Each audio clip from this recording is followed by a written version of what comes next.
Okay, let's talk about your Etsy shop. What if you could turn it into a powerful little magnet? One that pulls customers directly from Google right to your digital front door without you spending a dime. Well, that's exactly what SEO, search engine optimization, does. And today, we're going to break down how you can use it to get your shop right to the top of Google's search results. So first, let's just do a quick honest check-in. If someone Googles the exact kind of thing you sell, does your shop pop right up? Or is it, kind of lost on page 5? Getting to the top of that list is the whole game. And today, we're going to figure out how to make your answer a definite yes. So what makes this Google customer magnet so powerful anyway? Well, the number one thing is that it drives completely free traffic to your store. I mean, think about that for a second. It's like having a marketing team that works for you 24/7, and you don't have to spend a single penny on ads. But here's the really crucial part. Not all traffic is created equal. It's all about the intent. See, ad traffic often catches people who are just kind of browsing, scrolling around. But SEO traffic, that's someone who literally just typed, "I want to buy this specific thing" into Google. They've got their wallet out and they are ready to make a purchase right now. That's why the sales from this kind of traffic are so much higher. Here's another way I like to think about it. Ads are kind of like shouting at every single person who walks down the street, hoping someone pays attention. SEO, on the other hand, is like putting out a beautiful welcome mat right in front of your door for the person who was already looking for your exact house. You're not interrupting them, you're just helping them find what they already wanted. And hey, if you need any more proof that this stuff matters, just consider this little insider tip. Etsy itself has its own dedicated SEO team. Their entire job is to get your listings to show up higher on Google. And why would they do that? It's simple, really. They know that when Google sends traffic your way, it means more sales for you. And well, that's good for everybody.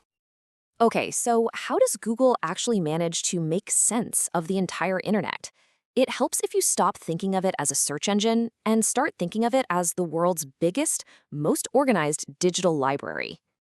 Now, the process might sound super technical, but it's really just 3 simple steps. First, tiny little programs that they call spiders crawl all over your shop, reading everything. Second, they analyze what they've read to understand it.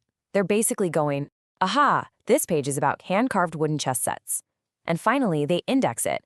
They file that info away in their massive library so that the next time someone searches for it, they know exactly what shelf to point them to. Now, let's talk about maybe the most critical piece of this entire puzzle: keywords. You gotta think of them like an invisible bridge that connects what a customer is thinking about directly to your product page.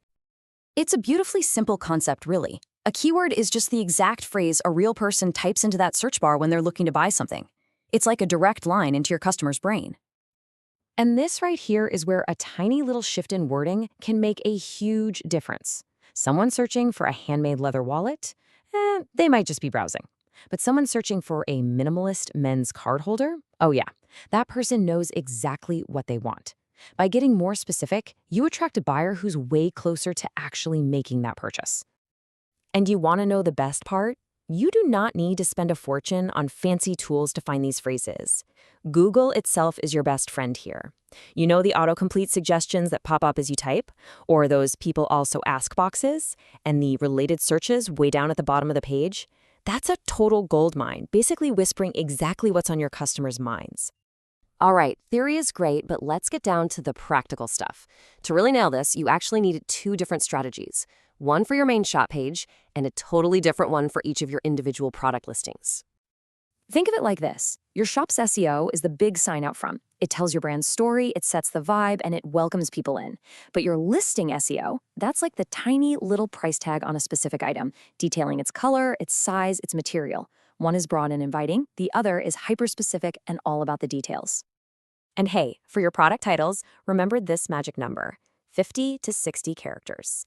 That is the sweet spot. It's just long enough to get your main keywords in there, but it's short enough that Google won't chop it off with that frustrating ... in the search results. So when you sit down to write your descriptions, just pretend you're writing for 2 different people, your customer and Google. For your customer, use clear details, short paragraphs that are easy to scan. And for Google, you want to add what's called alt text to every single photo. Just a simple sentence like, hand-knitted blue baby booties. This one little step helps your product show up in Google's image searches too. Okay, so we've covered a lot of the do's. Now, we need to cover the don'ts. These are the really common mistakes that can completely undo all of your hard work in an instant. First, whatever you do, avoid keyword stuffing. You know what I'm talking about. It's that ugly, unreadable list of words that just screams spam to both customers and Google. Second, don't ever buy links to your shop. It's a super fast way to get penalized. And finally, make sure you check for broken links every once in a while. A page not found error is just a dead end for your customers and a big red flag for Google. There's this famous SEO quote that, well, it really just says it all. The harsh reality is that almost nobody clicks to the second page of Google. So all this effort, all this strategy, it's all about one thing: earning your spot on page 1. So there you have it. You've got the roadmap. But please remember that SEO isn't a magic wand. You're not going to see results overnight. It really is a marathon, not a sprint. So just stay patient, apply these steps consistently, and over time, you'll start to see those perfect customers finding their way right to your digital door.